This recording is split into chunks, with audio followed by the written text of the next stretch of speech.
A desperate single mother arrives for a job interview, holding her twin daughters by the hand. Everyone bursts into laughter, mocking the sight. But when the millionaire owner walks into the room and their eyes meet, silence falls. What happens next will leave you speechless.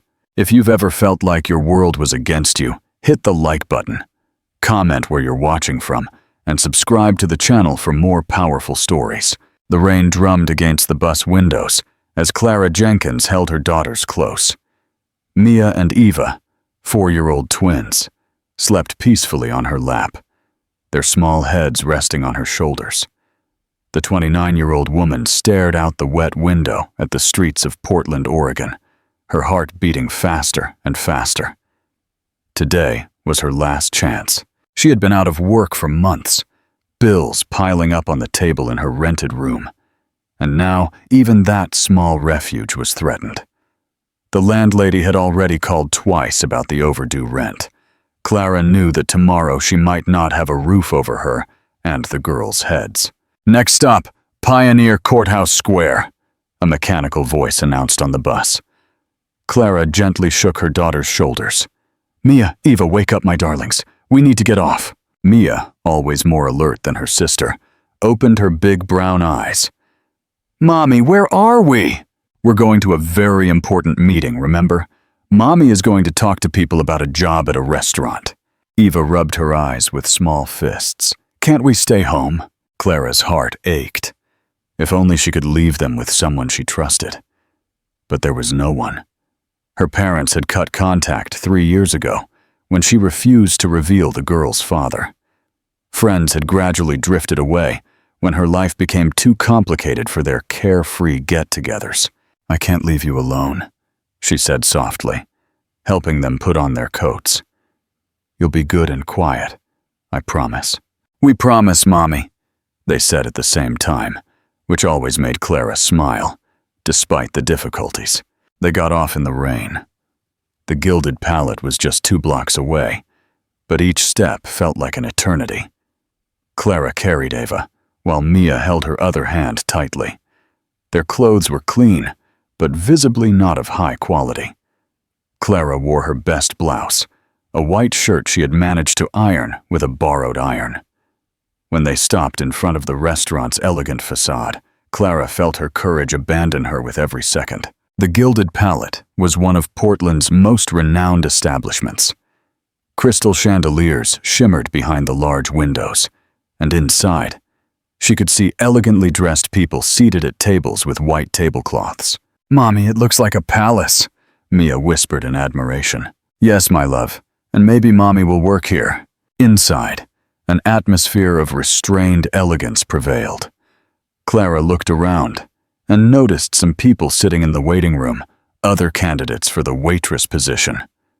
They were all impeccably dressed, with professional handbags and an expression of self-confidence on their faces. None had children with them. As soon as Clara entered with the twins, the conversation ceased. She felt looks full of disapproval and astonishment.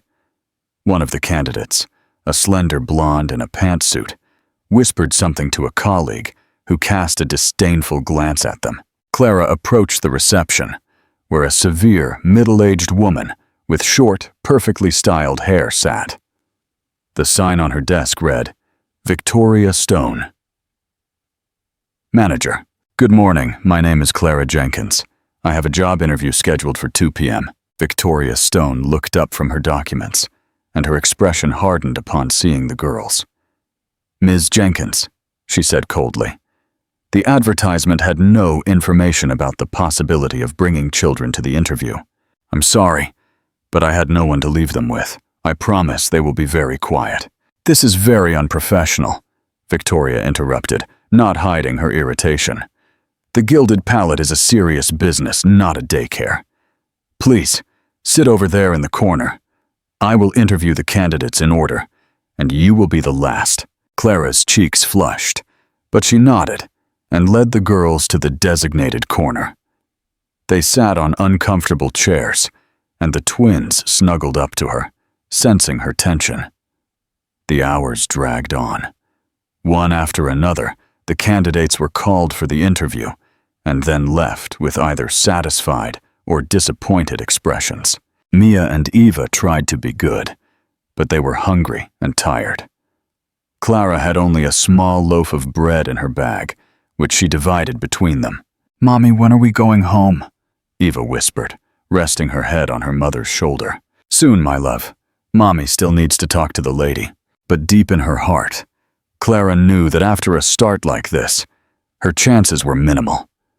It was almost 4 p.m. when Victoria Stone finally looked at Clara. Mia and Eva had fallen asleep on her lap, exhausted by the long wait. Clara's legs felt numb under the weight of her daughters, but she didn't dare move them, fearing they would wake up and start crying. "Ms. Jenkins," Victoria called in a sharp tone. "It's finally your turn." At that moment, the main door opened, and a tall man, wearing an elegant dark gray coat, entered the restaurant. He was about 40, with dark hair and a few gray strands, and a face that could have been handsome, if not for the constant expression of weariness and melancholy. He carried an aura of silence, as if the world around him quieted automatically out of respect or fear. "Mr. Blackwood." Victoria stood up immediately, her tone becoming fawning and polite. "I wasn't expecting you today."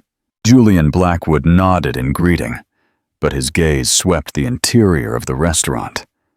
It paused for a moment on the group of elegant women in the waiting room, then moved and froze.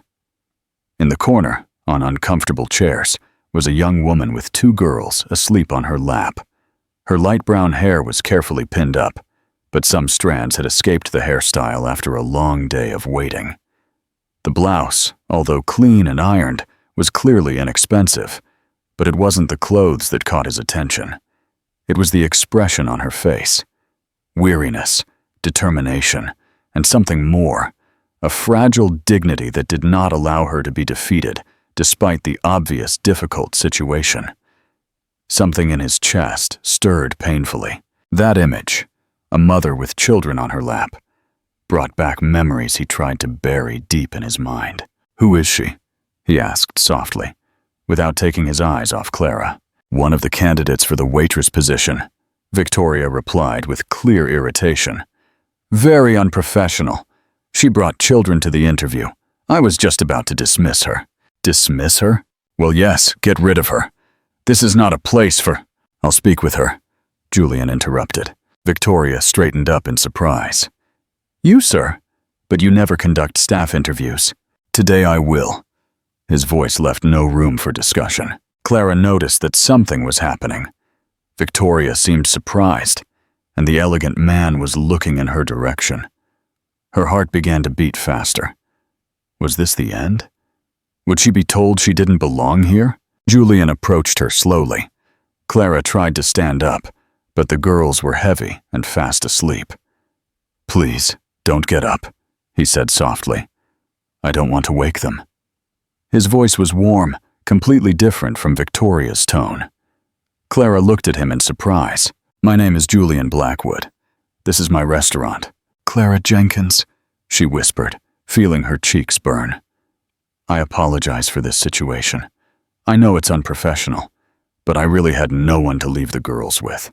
"How old are they?" 4. They're twins, Mia and Eva. Julian observed the sleeping children.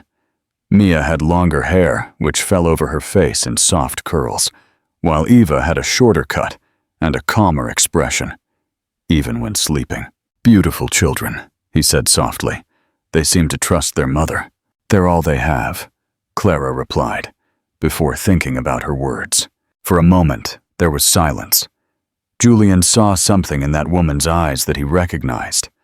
Loneliness, responsibility for someone defenseless, the determination not to give up despite everything. "Why do you want to work here, of all places?" he asked, sitting on the chair in front of her. Clara was surprised by his calm tone. She expected reprimands, criticism, maybe even to be asked to leave. "Because I need a job," she answered sincerely. "I've been unemployed for 4 months.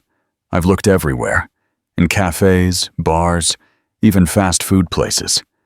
But always, when they found out I had children and was alone, they always found a reason to choose someone else. And why were you fired from your previous job? Clara bit her lip. It was a painful story. I worked at a small restaurant in the city center. The owner accused me of stealing money from the register. It was a lie, but I couldn't prove it. He fired me without warning. Did you file a complaint with the labor board? With what? His word against mine. And I couldn't afford a long legal battle.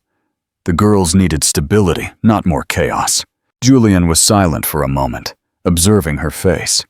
He saw sincerity in her, but also the resignation of someone who had gotten used to the fact that the world isn't fair. Do you have experience in gastronomy? Yes. I've worked for a total of 2 years as a waitress and I finished culinary school. Culinary school? Julian raised his eyebrows in surprise. Clara hesitated. It was a truth she hadn't intended to reveal. Yes, but it was a long time ago. Now I just need a job as a waitress. I'm punctual, honest, and I work very hard. In Clara's voice, a desperation that she tried to hide resonated. Mia moved in her lap and murmured something in her sleep. Julian looked at that scene and felt his carefully constructed walls of indifference begin to crack. That woman was fighting for her children, just as his wife had once fought for their son, who was never born. Julian stood up from his chair and for a moment stood in silence, looking at Clara and the sleeping girls. In his mind, a battle was being fought between business reason and something deeper that he couldn't name. "Victoria!" he called in the direction of the manager, who had been watching with growing concern since the conversation began. "Yes, Mr. Blackwood. Do you have more candidates to interview?" "No, Ms. Jenkins was the last one. Then you can go home." "I'll take care of the rest." Victoria's mouth opened as if to protest, but Julian's look prevented her from continuing. She grabbed her handbag and left, casting one last unfavorable glance at Clara. When they were alone, Julian sat down again. "Ms. Jenkins, can you start work tomorrow morning?" Clara looked at him in disbelief. "I'm sorry. I'm offering you the job, base salary plus a percentage of the tips. Does that please you?" Yes, of course, but..." Clara shook her head, as if trying to wake up from a dream. "Are you sure? After everything that happened today?" "It's exactly why I'm sure." Julian looked at the sleeping children. A mother who is able to wait 5 hours with children on her lap just to have a chance at a job is someone who can be trusted. Clara's eyes filled with tears. "Thank you," she whispered. "I really don't know how to thank you." "There's one more thing," Julian added. "Where do you live with the girls?" "We rent a room in the industrial area. It's not an ideal place, but I have a proposal. In the back of the restaurant, there's a small apartment. My housekeeper used to live there, but it's been empty for a year. It has 2 bedrooms, a small kitchen, and a bathroom. You can live there with your daughters. Temporarily." Clara felt the world spin around her. This was too good to be true.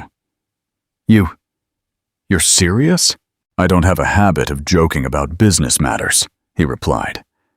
But a flash of a smile shone in his eyes. "The only condition is that the girls can't disrupt the restaurant's work. Of course, I'll find someone to take care of them. That's not it.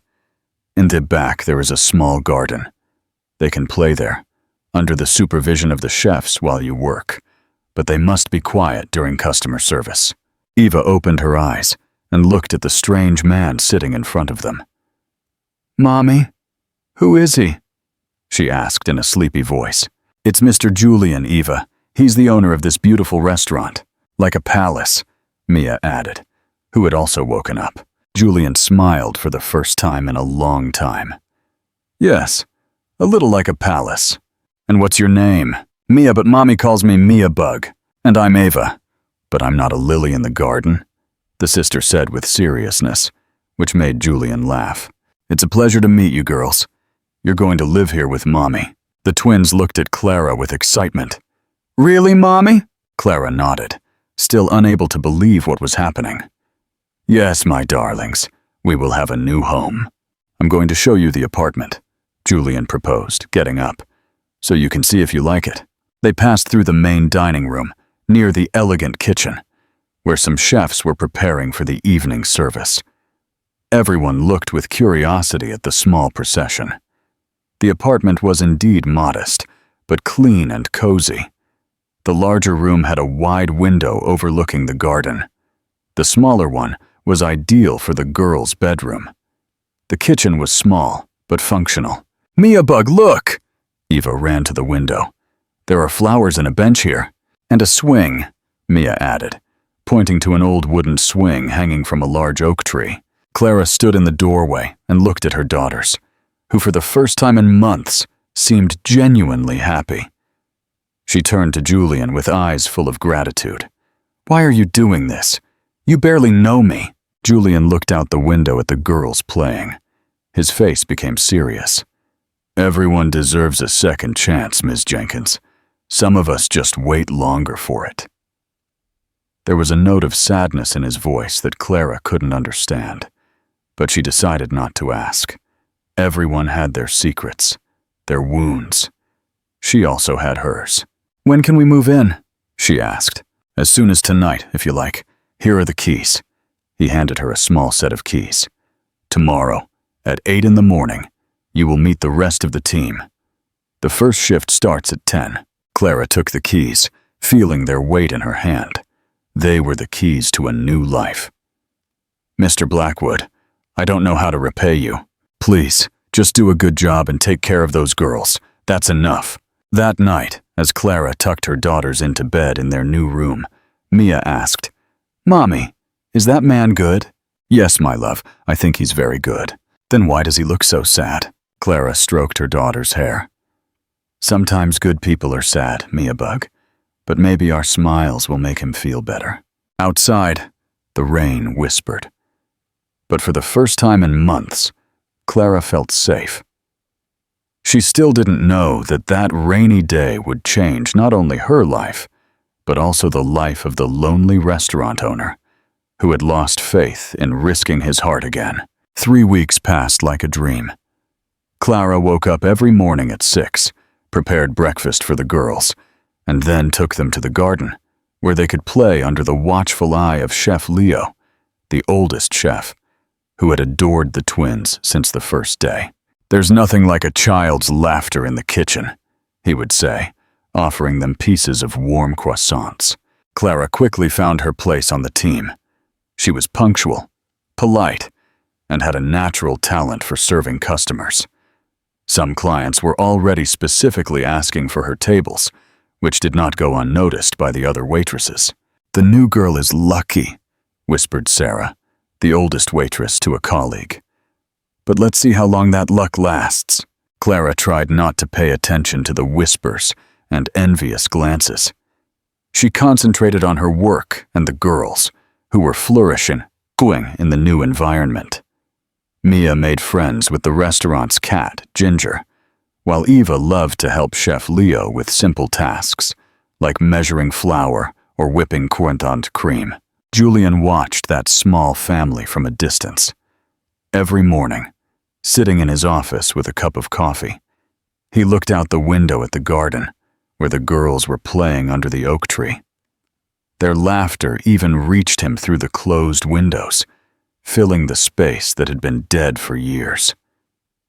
Sometimes, he would catch himself smiling unconsciously upon seeing Eva trying to catch a butterfly, or Mia reading a book in the shade of the swing. They were moments that, at the same time, warmed his heart and reminded him of what he had lost. "Mr. Blackwood?" Clara appeared at his office door with a tray. "I brought lunch." Over the past 3 weeks, this had become a routine.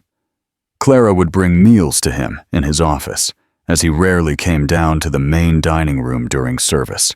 "Thank you," he replied, looking away from his documents. "Chef Leo made some beef stew today. He says it's your favorite." "Leo talks too much," Julian murmured, but there was warmth in his voice. Clara placed the tray on the table and was about to leave when he stopped her with his voice. "How are the girls settling in?" "Wonderfully. I've never seen them so happy. Eva says she wants to be a chef like Leo. And Mia claims she's going to learn to read all the books in your library. For the first time, Julian smiled. Maybe we should really organize some lessons for them. That's very kind of you, but I don't want to be a bother. It's not a bother. A child should learn. At the door, Chef Leo appeared with a serious expression. Mr. Blackwood, there's a lady here who wants to talk to you about Clara and the girls. Clara went pale. What?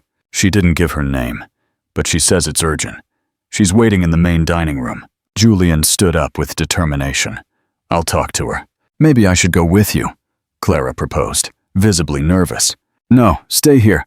I'll be back in a moment. In the main dining room, an elegant woman in her 40s, wearing an expensive pantsuit, was waiting. She had short dark hair and the confident look of someone used to getting what she wanted. Mr. Blackwood? She stood up from her chair. My name is Dr. Camila Thompson. I'm a lawyer. How can I help you? I represent the interests of a person who has legitimate concerns about the situation of Ms. Clara Jenkins and her daughters at your restaurant. Julian felt a shiver run down his spine. What concerns? Do you know why Ms. Jenkins was fired from her previous job? Yes, she was falsely accused of theft. Falsely? The woman smiled coldly.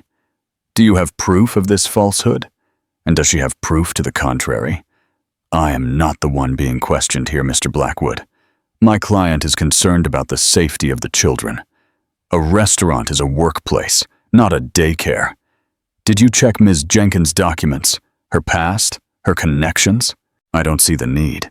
Perhaps you should, especially if you are concerned about the reputation of your establishment.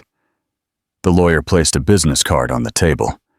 If you would like to discuss this matter discreetly, before the situation gets out of control, please call. Some information can be unpleasant, but it is better to know it now than later. She left, leaving Julian with thousands of questions and a growing uneasiness. When he returned to the office, Clara immediately noticed the change in his behavior. What did she want? She asked with fear in her voice. She asked about you and the girls, about me, but who? I don't understand. Julian looked at her for a long time, searching her eyes for some sign that she was hiding something important. But he saw only sincere panic. Clara, is there anything I should know? Something from your past that could… No, she interrupted him quickly. I don't think so. I haven't done anything wrong. But in her voice there was a note of uncertainty that did not go unnoticed by Julian. For the first time in 3 weeks, he felt a wall had risen between them. That night, Clara couldn't sleep for a long time. She lay in bed, listening to the peaceful breathing of her sleeping daughters, and she wondered who could have hired the lawyer. Was it related to her previous job? Or perhaps something much worse, the girl's father? Cuddled in her pillow for the first time in weeks, she felt afraid that everything, that safe home, the job, the peace, could end as suddenly as it had begun. The following days passed in a strange atmosphere of tension. Julian became more distant, although he tried not to show it. Clara noticed his colder glances, shorter conversations, the way he avoided being alone with her. The lawyer's business card lay on his desk like a silent accusation. On Thursday night, when the restaurant was empty, Clara was cleaning the last tables, and the girls were playing in the garden under the watchful eye of Chef Leo. It was already dark, but the warm lights of the kitchen created a cozy atmosphere. "Mia Bug, come to Mommy," she called from the window. "Time for a bath." Silence. "Mia!" she called louder, feeling the first pang of anxiety. Chef Leo came out of the kitchen, wiping his hands on his apron. "What's happening?" "I don't see Mia." "Ava, where's your sister?" Eva was sitting on the swing and sucking her thumb. She always did that when she was scared. "I don't know, Mommy. She was here and then she disappeared." Clara's heart began to beat uncontrollably. She ran into the garden, calling her daughter's name.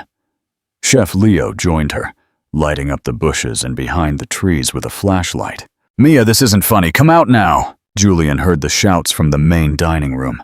He ran outside and saw Clara in a panic, searching every corner of the garden.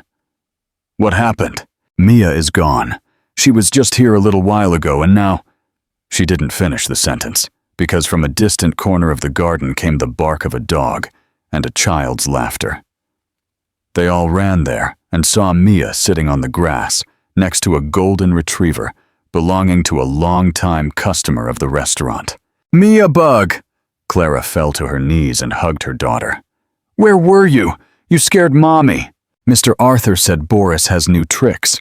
I wanted to see," the girl explained, not understanding the adult's panic. Arthur Evans, a gentleman who frequently dined at the restaurant, approached with an apologetic expression. "1,000 pardons. I thought you knew. Mia Bug said she could play with Boris." "Mia!" Clara hugged her daughter tighter, but there was anger in her voice. "Never, never go away without permission. Do you hear me?" The girl started to cry, scared by her mother's tone.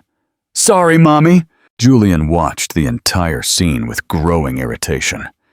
In his mind, the lawyer's words about the children's safety at the restaurant resonated.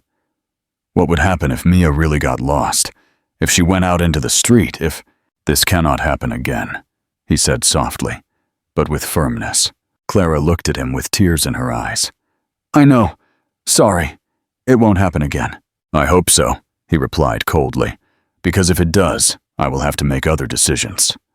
The words sounded like a threat. Clara felt her stomach rise to her throat. The next day, the atmosphere in the restaurant was tense. Mia and Eva, sensing the change in mood, were exceptionally quiet. They sat at a table in the kitchen, drawing with colored pencils, while Clara nervously served customers. "Mommy looks sad," Eva whispered to Chef Leo. "Sometimes adults worry, little one," the chef replied. But he himself felt that something had changed. Around noon, a young man in a suit entered the restaurant. He approached Clara, who was arranging cutlery on the table. "Clara Jenkins?" "Yes. I'm Marcus Green, from Portland's Tastes magazine. I would like to ask you some questions about your work here." Clara looked at him in surprise. "I don't understand." "We received information that the Gilded Palate has a waitress with an interesting story. A single mother, with children, living at the restaurant. That is a private matter, of course. But our readers love these stories. From rock bottom to the stars, you know? Especially when we discover certain controversial circumstances from your previous employment." Clara went pale. "I have nothing to say." The journalist smiled unpleasantly. "Maybe we can talk in a more private setting." At that moment, Julian appeared. "Can I help you?" "Marcus Green, journalist. I'm writing an article about your restaurant and this unusual employee situation." Julian looked at Clara, who was as pale as a wall. "Please, leave my restaurant. Immediately. But this is a matter of public interest.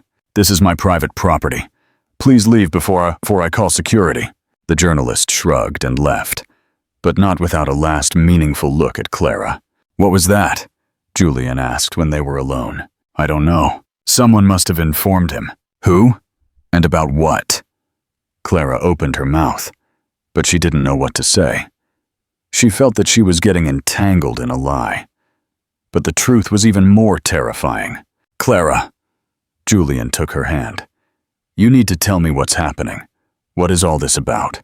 For a moment they looked into each other's eyes, and between them, a question hung that Clara was not ready to answer. "I can't," she whispered finally. "Not yet." That night, while the girls slept, Clara sat at the window and looked at the dark garden. She felt that her happy dream was coming to an end. Somewhere there, in the shadow, her dark past lurked, ready to devour everything she had managed to build. And in his office, Julian held the lawyer's business card and wondered if he shouldn't call. "What do you think is a fair price for a secret that could break a heart? Let me know in the comments." On the weekend, the Gilded Palate was buzzing with life. Saturday lunches attracted the Portland elite: businessmen, artists, politicians.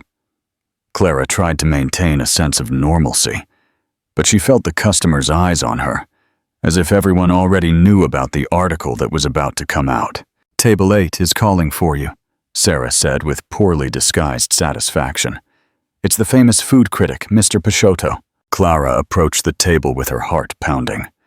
Peixoto, a man in his 50s with a gray beard, was carefully studying the menu. Good morning, how can I serve you? He looked up and observed her carefully. Ah, so you're the famous waitress with children. Excuse me? I received a tip from a fellow journalist. It seems you have an interesting story. He smiled unpleasantly. I'm not just interested in the food, but also the people who serve it, especially those with baggage. Clara felt her cheeks burn. Can I take your order? Of course, but first, is it true that you were fired from your previous job for theft? Clara's hands began to tremble. That's not true. And the girls? Who is their father?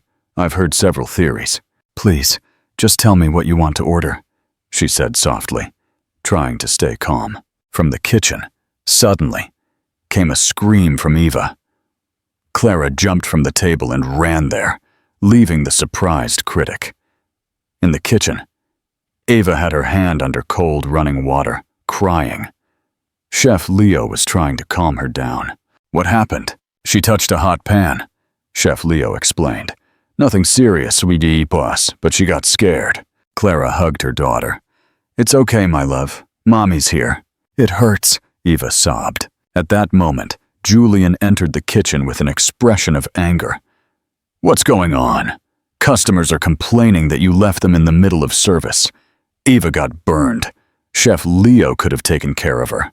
Your place is at the tables. The words hit Clara like a slap. She's my daughter, and this is my restaurant. If you can't reconcile the two things. Mr. Blackwood, Chef Leo intervened softly. It was just an accident. Lately there have been too many accidents, Julian replied coldly, and too many problems. Clara got up, still holding Eva in her lap. Anger burned in her eyes. If you think I'm a problem, maybe I should leave. Maybe you should, he replied without hesitation. The silence that followed was louder than any scream. Even Chef Leo held his breath. All right, Clara whispered. I'll hand in my notice tomorrow morning. She left the kitchen, carrying the crying Eva. Mia, who was watching the whole scene from a corner, ran after them with wide eyes and full of tears. Mommy, what's happening? Why is everyone yelling? Nothing is happening, Mia Bug, Clara lied, fearing she herself would burst into tears. Let's go to our room. That night, Clara packed her things in 2 old suitcases. The girls were sleeping, tired from the day's emotions. They had nowhere to go, but she couldn't stay in a place where she wasn't welcome. Around midnight, she heard a soft knock on the door. She opened it, expecting Chef Leo, but saw Julian. He looked tired and remorseful. Can we talk? The girls are sleeping. Good. What I have to say is not for their ears. They went out to the garden. The moon shone brightly, illuminating the bench under the oak tree. They sat side by side, but there was an abyss between them. Yesterday I acted like a complete idiot, Julian began. You acted like a boss who is tired of problems, Clara replied softly. No, I acted like a coward. She looked at him in surprise. I called that lawyer, he continued. I found out some things about you and the girls. That the twins' father is Senator Marcus Thorne, one of the richest businessmen in the country. That you hid him from him, and from everyone. That's why you lost your previous job. Someone recognized you and turned it into a scandal. Clara closed her eyes. It's true, and that now he is trying to find you. I don't want him to find us, she whispered. I never wanted to have anything to do with him. Why? For a long moment she was silent. Then she began to speak softly, looking at the stars. I met him 6 years ago. I was working as a waitress in an elegant hotel in Boston. I had just finished culinary school. He was there for some business conference. He was charming, handsome. He told me things I wanted to hear. That I was special. That he had plans for the future. Her voice failed. I didn't know he was married. I only found out when I got pregnant. And he wanted me to get rid of the children. He offered money. He threatened to destroy my life. When I refused, he disappeared. And you gave birth to the twins alone. Yes, I moved to Portland. I changed my address, my phone number. I thought I would be safe here. But a year ago, someone recognized me at work. There was a big mess, rumors. The owner of the restaurant didn't want a scandal, so he accused me of theft and fired me. Julian listened in silence, feeling a growing anger at the man who had treated Clara that way. "And now he is looking for you?" she asked with fear in her voice. "It seems so. That lawyer said he has become very influential. He has political ambitions. It seems he wants to fix his past." "What does that mean?" "I don't know. Maybe he wants to bribe you into staying silent. Or maybe he wants to take my daughters," she finished in a whisper. Julian turned to her. "Clara, why didn't you tell me?" "Because I was afraid," she exploded. "Afraid that you would kick me out like all the others, that you would think I was a problem, a burden. Do you think I am that small?" "I don't know who you are," she cried openly now. "I don't know anything about you, about your past, about why you are so closed off. I don't know why you sometimes look at the girls with such sadness." Julian stood up and took a few steps. When he turned around, his eyes glistened in the moonlight. "I was married," he said softly. "Elisa was my whole world. We tried to have children for 5 years. When she finally got pregnant, we were the happiest people in the world. We bought a crib. We painted the baby's room. We made up names." His voice failed. "Elisa died in the 7th month of pregnancy, along with our son. One night, her heart just stopped beating. The doctors couldn't explain why." Clara covered her mouth with her hand. "After her death, I sealed myself off in this restaurant like a tomb. I didn't want to love anyone again, because I couldn't survive another loss. Then you appeared with the girls." He approached her and knelt down in front of the bench. "For the first time in 5 years, I wanted to live again. I heard their laughter in the garden and thought that maybe life had meaning, that maybe Elisa wanted me to be happy." He took her hands in his. "And when I started to be afraid of losing you, I acted like the ultimate coward. I chose loneliness because it seemed safer.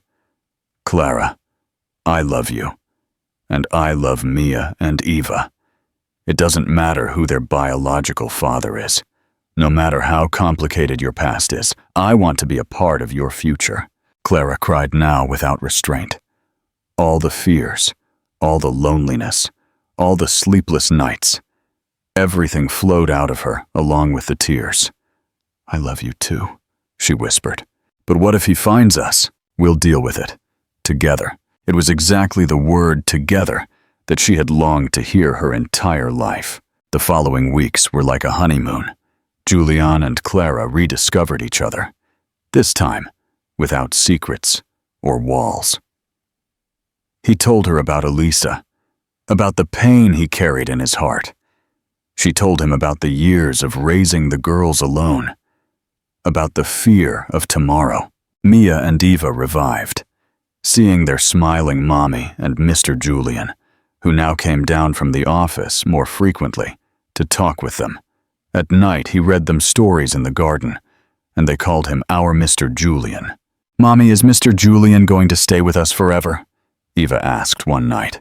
"I don't know, my love. Why do you ask?" "Because I want him to stay and be our daddy." Clara felt a warmth in her heart, but also an uneasiness. Wouldn't it be too fast? Wouldn't the girls get too attached?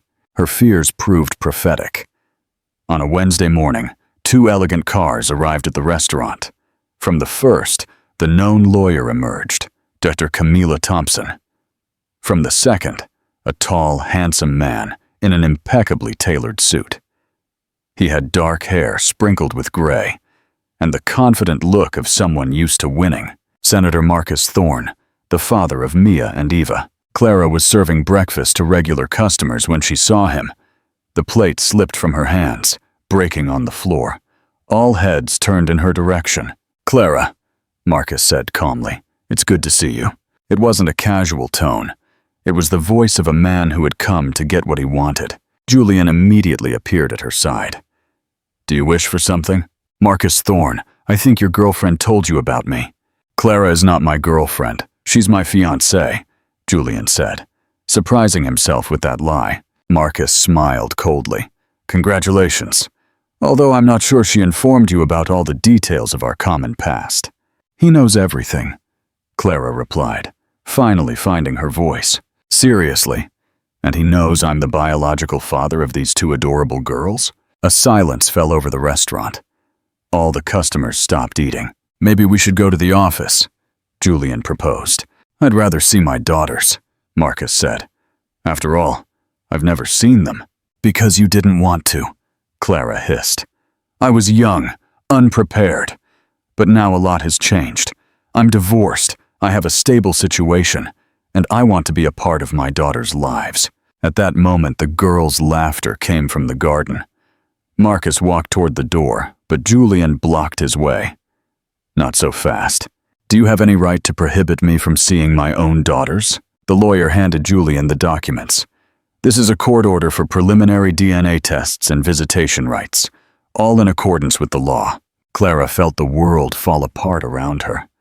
You can't just show up after 6 years and— I can, and I did, Marcus interrupted. I am their father, no matter how much you tried to hide that from me. Hide it? You're the one who disappeared? You're the one who wanted me to get rid of them? That was a different situation. Now I'm ready to take responsibility. Mia and Eva ran into the room because they heard the raised voices. They stopped upon seeing the strangers. Mommy, what's happening? Mia asked. Marcus looked at them with fascination. Seeing the living proof of his biological connection with those small creatures was a shock for him. Mia had his eyes, and Eva the shape of his face. These are my daughters, he said softly to the lawyer. Your daughters were raised by me for 6 years, Clara exploded. Your daughters were fed by me when they were sick. Your daughters cried, asking why they had no father. And now they have one, he replied calmly. Eva began to cry, scared by the adults yelling. Mia hugged her protectively. Who is he, Mommy? She asked. Clara knelt down beside her daughters. He is the man who helped Mommy have you. Is he our daddy? Eva asked amidst tears. The silence that followed was unbearable. Yes, Marcus finally said. I am your daddy. But we have Mr. Julian, Mia protested. Mr. Julian is not your real daddy, Marcus replied softly. I am. The girls looked at Julian in fear, as if they were afraid he would leave them. No one is taking anyone, Julian said, kneeling beside Clara. Sometimes people have more than one adult who takes care of them. Marcus did not seem satisfied with this diplomacy. I would like to spend some time with the girls, alone. It is my right. No. Clara hugged the girls tightly. They don't know you. They're scared. That will change. The lawyer handed over the papers again. According to the decision, Mr. Thorne has the right to 2 hours of contact with the children this week, in the presence of a child psychologist. And if we don't accept, Julian asked, then the next step will be court, and things can get much more complicated. Marcus leaned down to Mia and Eva. Girls, would you like to play with me? We could go to the park, get some ice cream. We don't want to, Mia said firmly, taking Julian's hand. We want to stay with our Julian. For the first time in many years, Marcus Thorne heard the word no and could not ignore it. But in his eyes, something shone that did not bode well. We'll see, he said softly. We'll see. The following days were a nightmare. Marcus Thorne did not give up. Every day he came to the restaurant trying to establish contact with the girls. He brought expensive gifts that they rejected, talked about the big house he had in Boston, about the trips they could take together. Mia and Eva reacted worse and worse. Eva started sucking her thumb again and woke up crying at night. Mia became aggressive, yelling at the stranger who said he was her father. My daddy wouldn't abandon Mommy, she screamed when Marcus tried to hug her. But I didn't abandon you. I just didn't know you existed, he explained patiently. You're lying, Mia yelled. "Mommy said you knew." Clara watched her daughters suffer and felt helpless. Every night they cried, asking if that stranger would take them away from Mommy and Mr. Julian. "I won't let him take you," she promised, but she wasn't sure of her own words. Julian consulted with lawyers, but they all said the same thing. A biological father has rights that are difficult to contest, especially when he has influence and money. "You could adopt the girls if you get married," one of the lawyers said. "That would strengthen your position. But Marcus Thorne would still be their biological father," another added. "And if he wanted to fight for full custody?" Clara asked. "Why would he want to? He has political ambitions, a wife, children, a stable family. That's a good image for a senatorial candidate." Clara felt nauseous. Was Marcus really treating his daughters as props in his political game? On Friday night, when the restaurant was closed, Chef Leo brought worrying news. "There was a man here today, when you weren't around," he said. "He asked the staff about you, about the girls, offered money for information." "What man?" Julian asked. "He didn't introduce himself, but he looked like a private detective. He wanted to know about your habits, about how long Clara has worked here, if the girls are often alone." Clara paled. "What did you say to him?" "Nothing, of course, but some of the staff. Well, you know, everyone has their financial problems." That night, Clara couldn't sleep. She lay in bed, listening to her daughter's peaceful breathing, and felt a growing fear. Marcus was clearly gathering material against her. But what? The next day brought the answer. Victoria Stone, the previous manager who had been fired, appeared with a lawyer. "Do you mind a brief conversation?" the lawyer asked. "About what?" "About your inadequate parenting practices." Clara looked at him in disbelief. "Excuse me?" Victoria smiled triumphantly. "I told Mr. Thorne how you leave the children alone in the restaurant, how you allow them to bother customers, how you don't control them, and those are lies. And that time when Mia went missing for half an hour, or when Eva burned herself in the kitchen because no one was taking care of her, they were accidents. And the fact that you sleep with the boss, using the children as a pretext to stay at the restaurant." Clara felt her cheeks burn. "That has nothing to do with my motherhood, doesn't it? And is this environment suitable for small children? A restaurant where you work until late at night, where there is alcohol and strangers?" Julian appeared at the door, hearing the raised voices. "What's happening here?" "Mr. Blackwood," the lawyer stood up. "I represent Marcus Thorne in the case of custody of his daughters. We would like to ask you some questions about Ms. Jenkins as a mother. As a mother, she is impeccable." "Really? And don't you think that a relationship with the boss can influence your objectivity in making decisions related to the children? Don't you think she uses the children to manipulate you?" "That's absurd," Victoria intervened sarcastically. "Or maybe you can tell us about those nightly visits to her room. While the children sleep behind the wall." Julian took a step towards her, but Clara stopped him. "Get out of here," she said softly. "Now?" "Of course." The lawyer put the papers back in the folder. "But it's not the end. Mr. Thorne is very determined to ensure his daughters have proper care and a proper environment." When they left, Clara collapsed in a chair. "They are collecting material against me. They are trying to prove I'm a bad mother. They won't succeed. What if they do?" She looked at Julian in despair. "What if the court decides they are right? That the girls will be better off with a rich father in a big house than with me in a restaurant?" "Clara, maybe we should separate," she whispered. "Maybe if I weren't with you, they wouldn't have arguments." "No!" Julian knelt down in front of her chair. "I won't let you give up. I won't let them separate us. But what if—" He interrupted her with a kiss. "Trust me, I have a plan." At that moment, Mia and Eva ran into the room, scared by their mother's crying. "Mommy, why are you crying?" Eva asked. Clara opened her arms and hugged her daughters. "Because I love you very much." "We love you too, Mommy," Mia said. "And Mr. Julian too. And that man who says he's our daddy?" Eva asked. "We don't love him at all," Mia replied firmly for herself and her sister. "He's not our daddy. Our daddy wouldn't abandon Mommy." Hearing those words, Julian felt his heart break and heal at the same time. Those girls, who were not his blood, who he had met only a few months ago, loved him as a child, loves a father. And now, someone was trying to take them from him. But Julian Blackwood was not going to give up. He had already lost a son. He would not allow that to be taken from him again. On Monday morning, a judicial summons arrived. Marcus Thorne filed an official petition to obtain custody of his daughters, alleging inadequate educational conditions provided by the mother. Clara was sitting in the kitchen, with documents scattered on the table, feeling like a cornered animal. Julian tried to comfort her, but the words sounded empty in the face of the legal jargon that could destroy her life. "Listen to this," she said, reading aloud.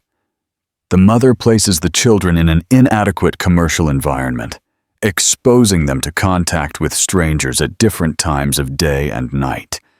The children are deprived of a stable family home and adequate pedagogical education. That's absurd. And what if it's not?" Clara looked at him in despair. "What if they are right?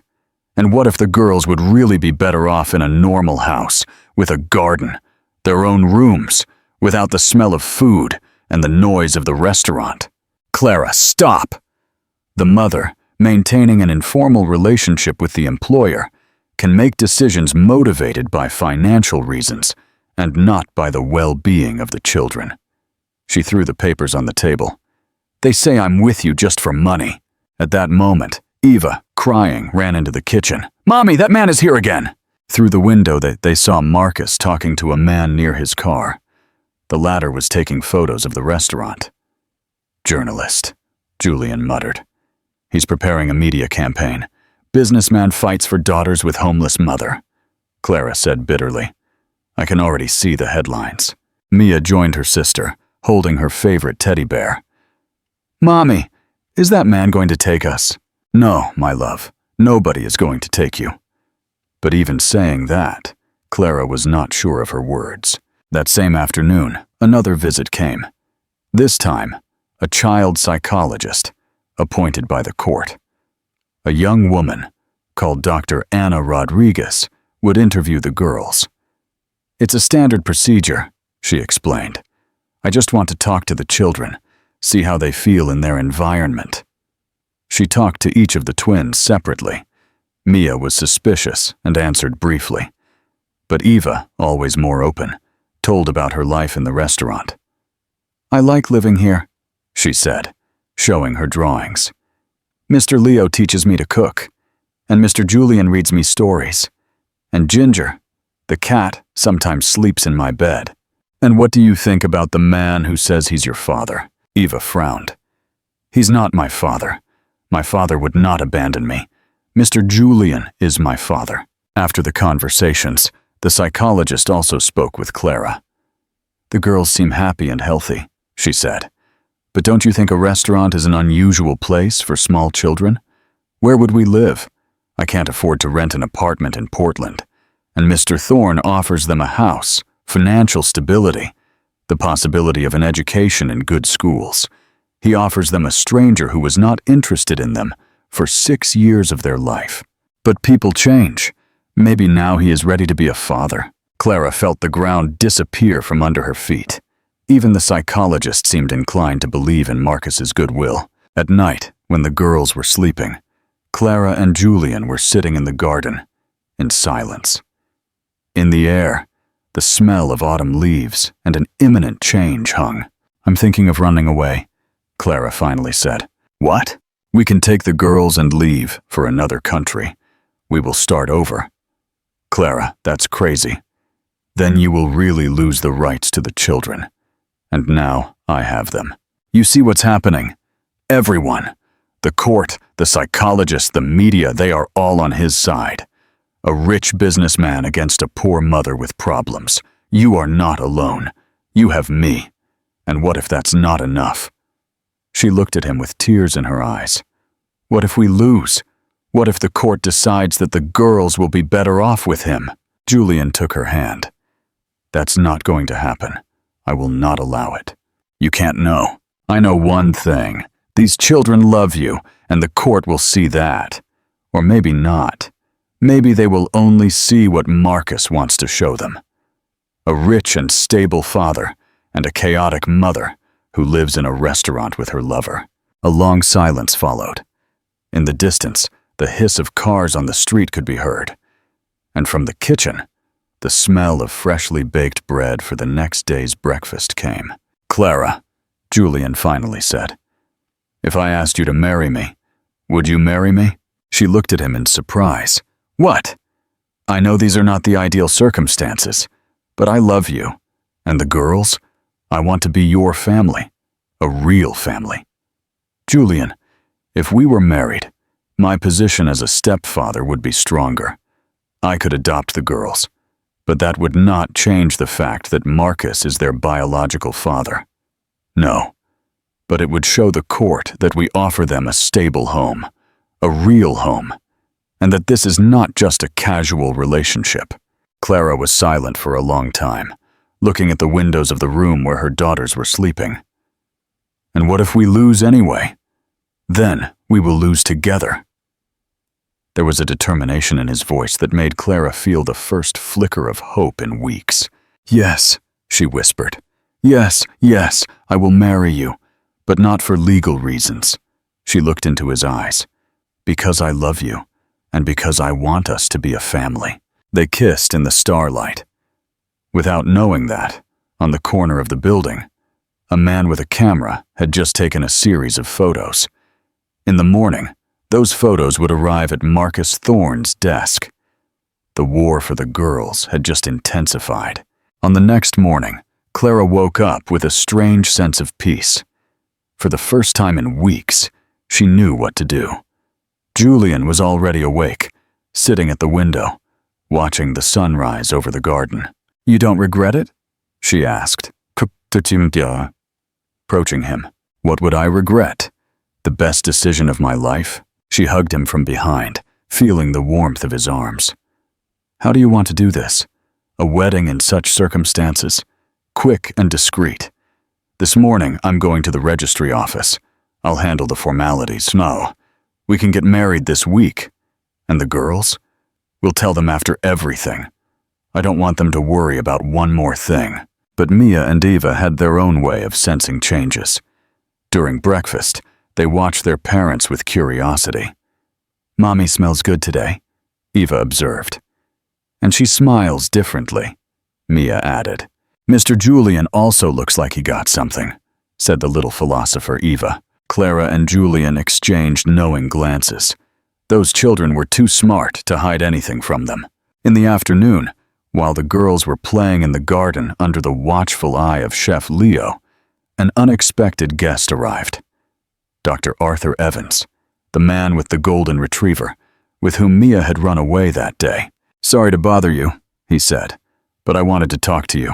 Go ahead, Julian replied. I heard about the lawsuit, about that man who was trying to take the girls from you. Clara looked at him in surprise. How do you know? Portland is a small city and I am a retired judge. I know people. I hear things. Arthur looked at the girls playing in the garden. And I wanted to tell you that I am willing to testify in court. Testify about what? About the mother you are? About how much these children love Mr. Blackwood. I've been coming here for dinner for 2 years, and I've never seen happier children. Clara felt tears come to her eyes. That's very kind of you. It's not kindness. It's justice. Arthur patted her shoulder. That man may have money and influence, but you have something more important. True love. And the court, if it is just, will see that. After he left, Clara felt a little better. Maybe they were not completely alone in that fight. At night, when the restaurant was closed, Julian gathered the entire staff in the main dining room. Chef Leo, the waitresses, the kitchen helpers. Everyone listened in suspense. I wanted to tell everyone personally, he began. Tomorrow, I'm marrying Clara. A murmur of surprise ran through the room, followed by applause. Chef Leo smiled widely, like a father at his daughter's wedding. "But there's one more thing," Julian continued.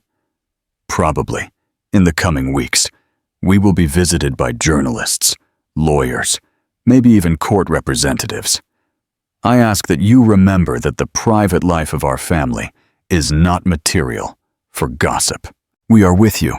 Sarah, the oldest waitress, who had not been very friendly to Clara before, said, "These girls belong here, with you." Hearing that, Clara felt her heart expand. Those people with whom she worked every day had become her family. "There's one more thing," she added, taking courage. "Maybe not everyone knows, but I finished culinary school. If you allow me, I would like to help in the kitchen sometimes. I have some ideas for new dishes." Chef Leo's eyes widened. "Culinary school? Why didn't you tell us?" "Because it's a long story. But now, with so many problems, maybe it's worth using all of our skills." On the next day, Clara and Julian got married in a small registry office. The witnesses were Chef Leo and Dr. Arthur Evans. Clara wore a simple white dress, Julian a dark suit. There were no flowers, no orchestra, or 100 guests, just the two of them, and the promise that they would stay together in good and bad times. "Mr. Julian Blackwood, do you take Ms. Clara Jenkins as your wife?" "I do." "Ms. Clara Jenkins, do you take Mr. Julian Blackwood as your husband?" Clara looked into the eyes of the man who had risked everything for her. "I do." After the ceremony, they returned to the restaurant, where a surprise awaited them. The entire team had prepared a small party in the garden. Chef Leo baked a cake, and Sarah decorated the tables with flowers. Mia and Eva, when they found out what had happened, were delighted. "Is Mr. Julian really our daddy now?" Eva asked. "Yes, my love," Clara replied. "Now we are a real family." "And no one is going to separate us?" Mia asked. "No one," Julian said firmly, picking her up in his arms. "I promise." But even in that happy moment, Clara could not get rid of the uneasiness. She knew that Marcus would not give up. The marriage could strengthen her legal position, but it would not stop a man determined to get what he wanted. That night, while she was in her husband's arms, her husband, for the first time in months, she felt truly happy. But that happiness was fragile as crystal glass, and Clara knew that one careless gesture would be enough for everything to break. Outside, the rain whispered, and in the distance, the lights of Portland flickered. Somewhere there, in his elegant mansion, Marcus Thorne was probably planning his next move. But today, Clara did not want to think about it. Today, she was the wife of the man she loved, and the mother of 2 girls who were her whole world. Tomorrow will be tomorrow. Today, she was happy. 1 week after the wedding, Clara was in the kitchen of the Gilded Palette with an apron tied around her waist, preparing her first signature dish for the customers. Chef Leo watched her with a mixture of curiosity and respect. Her movements were safe, precise, like those of someone who really understands the art of cooking. "Duck rondelles with cashews and honey and thyme sauce," she explained, delicately arranging the pasta. "My grandmother's recipe, but with a modern touch. I've never seen this technique for making pasta," Chef Leo admitted. "Where did you learn that?" "At college, but especially with my grandmother. She said that cooking is not just food, it's telling stories." At that moment, Julian entered the kitchen with a serious expression. "Clara, we need to talk." "What happened?" "The court papers have arrived. The hearing is scheduled for next week." "So fast?" "Marcus Thorne accelerated the process. He has influence." Chef Leo discreetly left the kitchen, leaving them alone. Clara leaned on the counter, feeling the world shake around her. "Do we have a lawyer?" "Yes, Dr. Ricardo Jones, a family law specialist. But he warned me. Thorne has a very good legal team." That night, while the girls were sleeping, Clara and Julian sat in the garden with folders full of documents. The lawyer prepared them for what could happen in court. "They will try to present you as an unstable mother," Julian said, reading the notes. "They will emphasize that you live at your workplace, that your previous job ended in scandal. But that's not true. It doesn't matter what's true. What matters is how it looks to the judge." Clara got up and walked around the garden. In the moonlight, the swing swayed gently in the wind. The same swing where her daughters spent carefree hours. "Julian, maybe we should get divorced." "What?" He jumped from the chair. "If they allege that living at the restaurant is not a place for children, maybe if I rented an apartment, if we separated, they would not have the argument that I am manipulating you. Clara, don't say that. We are a family. And what if this family makes me lose the girls?" Julian approached her and took her hands. "You won't lose them. I will not allow it." "But what if—" He interrupted her with a kiss. "Trust me, I have a plan." The next day, a man Clara did not expect to see came to the restaurant. Mr. Peixoto, the food critic who had previously asked her unpleasant questions. "Mrs. Blackwood," he said with a polite smile, "could we talk? I have nothing to add to your article. It's not about that. I heard you've started cooking. I would like to taste your cuisine." Clara looked at him suspiciously. "Why?" "Because I am a food critic, and I like to discover talents." At Julian's insistence, Clara prepared a tasting of her dishes for Peixoto. Duck rondelles, smoked pork rib bean soup, her great-grandmother's recipe, breaded steak with a nut crust, and for dessert, tapioca pudding with honey and nut sauce. Peixoto ate concentratedly, making notes. Clara stood to the side, nervously pulling her apron. "Where did you learn that?" he finally asked. "With family, and at culinary school. These flavors, it's not a common cuisine. It's a cuisine with a soul, a cuisine that tells a story. It's exactly what I wanted." Peixoto dropped his cutlery and looked at her with respect. "I would like to write an article, not about your personal problems, but about your cuisine, about how someone can transform traditional Brazilian dishes into works of art." Clara felt her heart beat faster. "Seriously? Seriously? And besides," Peixoto hesitated, "I have a son the same age as your daughters. If someone tried to take him from me, I would like people to be on my side." The article was published 3 days before the hearing. The title was "Portland's Hidden Treasure, The Cook Who Cooks with Her Heart." Peixoto described Clara as a talented head chef who united family traditions with modern gastronomy. He wrote about her rondelles as small masterpieces, and about her approach to cooking as a philosophy of life. "That's incredible," Sarah said, reading the article aloud in the kitchen. "Listen, Clara Blackwood is an example of a woman who, despite life's difficulties, did not give up and is making her dreams come true. Her cuisine is proof that talent and determination can overcome everything." Chef Leo smiled widely. "Now, Mr. Thorne will have a problem. It will be difficult to convince the court that you are hiding from responsibility when the newspapers write about you as a rising star of gastronomy." But Clara was not so optimistic. "It's just an article. Marcus has lawyers, money, influence, and we have the truth," Julian said, "and we have each other." On the night before the hearing, Clara bathed the girls as she did every night. Mia and Eva felt the tension at home, although no one explained the details to them. "Mommy, why is everyone sad?" Eva asked. "Not everyone, my love. Just adults sometimes worry about various things." "About us?" Clara hesitated. "Yes, a little bit about you too." "But we are good," Mia protested. "Very good. The best girls in the world. So why are you worried?"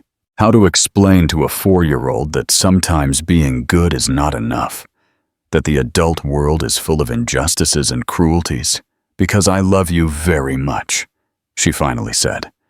"And sometimes when we love someone very much, we worry that nothing bad will happen to that person." "We love you too, Mommy," Eva said, hugging her. "And Daddy Julian too." "Daddy Julian," Clara repeated with a smile.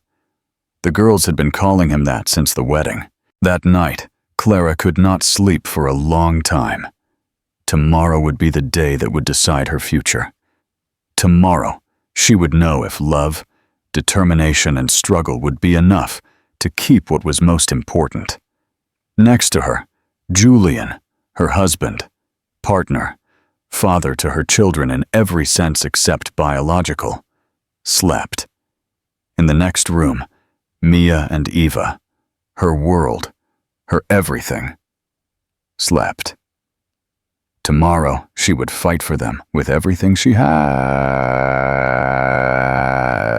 The day of the hearing began with rain. Clara was in front of the mirror, trying to calm her trembling hands. She put on a dark gray pantsuit, the only elegant outfit she had, and tied her hair in a tight bun. She wanted to look serious, responsible, like someone who deserves the trust of the court. "It will be okay," Julian said, adjusting her collar. "The truth is on our side. The girls stayed with Chef Leo, who promised to take them to the park so they wouldn't stay home worrying." Mia hugged Clara at the farewell. "Mommy, come back soon. I will, my love. I promise." The civil forum in Portland looked grim under the autumn rain. In the lobby, Clara saw Marcus Thorne with his legal team. 3 men in expensive suits who talked quietly, reviewing documents. Marcus looked confident, like a man accustomed to winning. "Mrs. Blackwood." Their lawyer, Dr. Richard Jones, approached her. "Everything ready. Remember what we agreed on. Calm, truthful. Don't let yourself be provoked." The courtroom was smaller than she expected. Judge Anna Rodriguez was a woman in her 50s, with a severe but fair gaze. "The case refers to the custody of minors Mia and Eva Jenkins," she began. "The plaintiff Marcus Thorne seeks the attribution of his parental rights, invoking biological ties and the ability to provide better living conditions for the children." The lawyer for Marcus was the first to stand up. He was an older man, with gray hair and confident manners, of someone who had won hundreds of cases. "Your Honor, my client." For years, he was not aware of the existence of his daughters. When he found out, he immediately took steps to correct this situation. Mr. Thorne can provide the children with a stable home, the best education, financial security. He continued talking about Marcus's mansion, about his stable financial situation, about the plans to send the girls to the best private schools. He presented Clara as a woman who lives in uncertainty, changes jobs, lives in an inadequate commercial location for children. The mother, despite her undeniable good intentions, cannot guarantee the stability of the children. Her relationship with the employer raises doubts about her motivations. Living in a restaurant is an inadequate environment for minors. Clara listened and felt her world crumbling into pieces. Every word sounded so logical, so convincing. On paper, Marcus really seemed like the best option. Then, it was their lawyer's turn. Dr. Jones stood up calmly and looked at the judge. "Your Honor, this case is not about money or the size of a house. It is about love and responsibility." He began by telling Clara's story, how she raised her daughters alone for 6 years, how Marcus disappeared when he found out about the pregnancy, how he rejected his daughters before they were even born. Mr. Thorne had 6 years to come and be a father, 6 years to get to know his daughters, and he only appeared when he thought it could be useful for his political career. He called the witnesses. The first was Dr. Arthur Evans, the retired judge, who spoke about the mother Clara was, how happy the girls were at the restaurant. "For 2 years I have observed this family," he said in a calm voice, and I have never seen children more loved, more well-behaved, happier. Then, Chef Leo testified, who spoke about daily life in the restaurant, about how the girls are surrounded by care, not just by their parents, but by an entire community of people who love them. They are not children left to themselves, he emphasized. They are children raised by an entire family, because the restaurant is our family. The psychologist, Dr. Rodriguez, also testified. Her report was mixed. The girls were happy and healthy. But the restaurant environment was really atypical. However, she added, in the conversations with the children, their attachment to the current caregivers is clearly perceived. They refer to Mr. Blackwood as Daddy, and they see their eventual separation from their mother as a threat to their safety. Finally, it was Clara's turn. Her heart beat fast when she walked to the witness stand. Mrs. Blackwood, their lawyer began, please, tell the court about your daughters. Clara took a deep breath. Mia and Eva are everything to me. For 6 years, I have done everything to give them love, security, stability. Maybe we don't live in a mansion, but we have a home full of love. Maybe I'm not rich, but I'm rich in what's most important. And what do you feel for Mr. Thorne?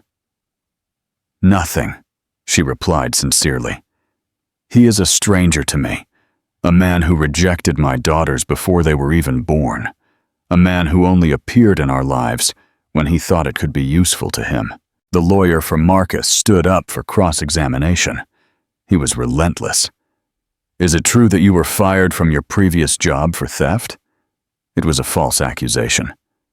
But you were fired? Yes. Is it true that for months you did not have a fixed place of residence? Yes. But is it true that you maintain a relationship with the employer, on whom your housing and professional situation depend? Is it not a relationship of dependency? It's love. Can you guarantee that, in case of the end of this relationship, the children will have a guaranteed roof over their heads? The question hit her like a lightning bolt, because the truth was that she could not guarantee it. If something happened to Julian, if their relationship ended, what would happen to the girls? Our relationship will not end, she said. Is that your guarantee to the court? That your relationship will never end? The silence in the room was louder than any scream. Clara knew she could not promise something like that. Nobody can. I can't guarantee the future, she finally said. I can only promise that I will love my daughters and take care of them, as long as I live. When she returned to her place, she saw in Julian's eyes love and support. But she also saw uneasiness. Marcus's lawyer was good. Very good. Marcus testified last. He spoke fluently about his plans, about the desire to make up for lost time, about the willingness to sacrifice his career for the good of his daughters. I regret that decision of 6 years ago, he said, looking directly at the judge. I was young, scared, but now I'm ready to be the father my daughters deserve. He sounded sincere, convincing, like a man who really regrets his mistakes. The judge announced a pause for deliberation. The sentence would be handed down in an hour. The longest hour of Clara's life had just begun. The waiting hour seemed like an eternity.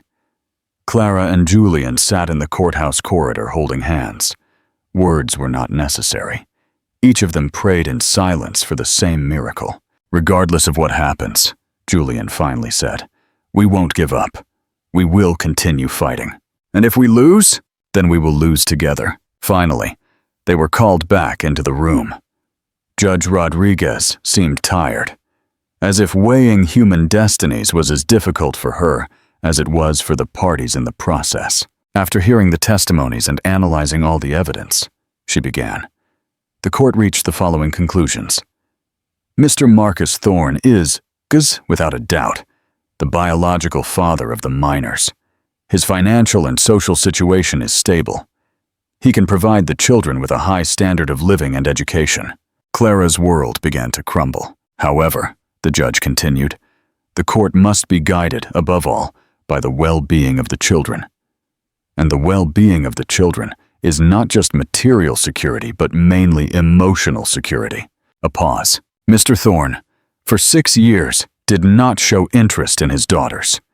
He did not support them, neither financially nor emotionally. His sudden appearance at a time when he plans a political career raises doubts about his true motivations. Marcus went pale. On the other hand, Mrs. Blackwood, for 6 years, raised her daughters alone, providing them with love, care, and emotional stability. The fact that her material situation is not ideal cannot be a reason for the removal of her parental rights.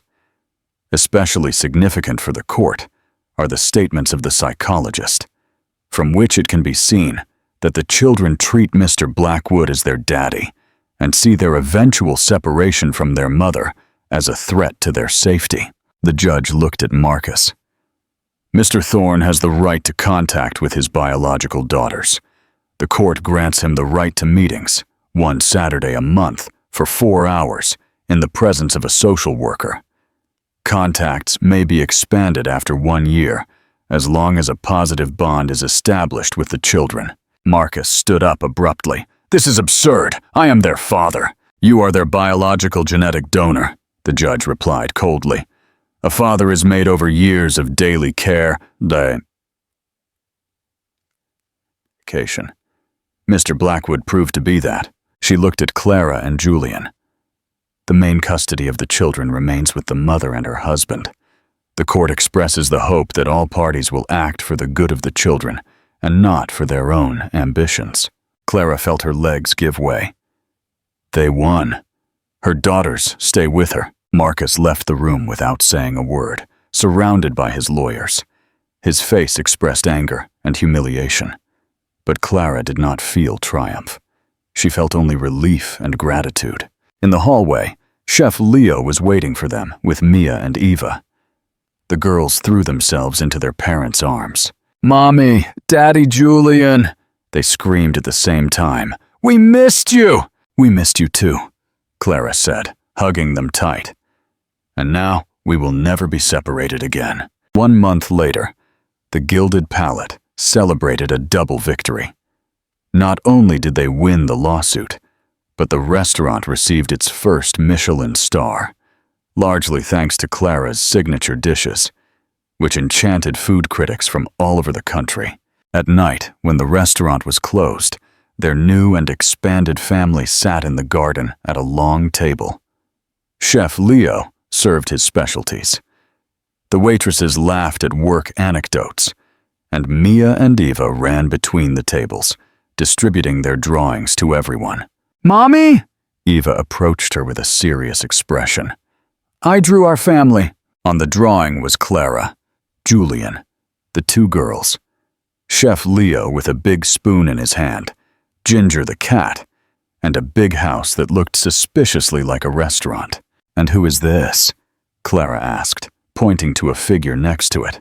"It's that man who said he was our daddy," Eva explained. "But he's far away because he doesn't live with us." "And what do you think about him?" Eva pondered seriously. "Maybe he's not bad, but our real daddy is Daddy Julian, because a real daddy is the one who stays." Those words from a 4-year-old child contained more wisdom than all the legal arguments in the world. When the children finally went to sleep, Clara and Julian were left alone in the garden. She sat on the bench under the oak tree, the same place where they first declared their love. "You know something?" Clara said, resting her head on his shoulder. "I don't feel like I'm in a fairy tale." No, I feel better. Fairy tales end. And this is real life. Our real, imperfect, beautiful life." Julian kissed the top of her head. "And it's just beginning." In the restaurant windows, the lights went on. Chef Leo was preparing for the next day. Somewhere distant, a group of friends laughed, returning from a night out. Life continued its course, simple and beautiful. And in the small room above the restaurant, 2 girls slept, having everything a child needed: a home, love, and the certainty that they would wake up tomorrow in the arms of the people who had chosen them forever. It wasn't a fairy tale. It was something better. It was real. I sincerely hope today's story pleased you. Subscribe to the channel to continue following similar content. Leave a like and comment on what you think. See you in the next video.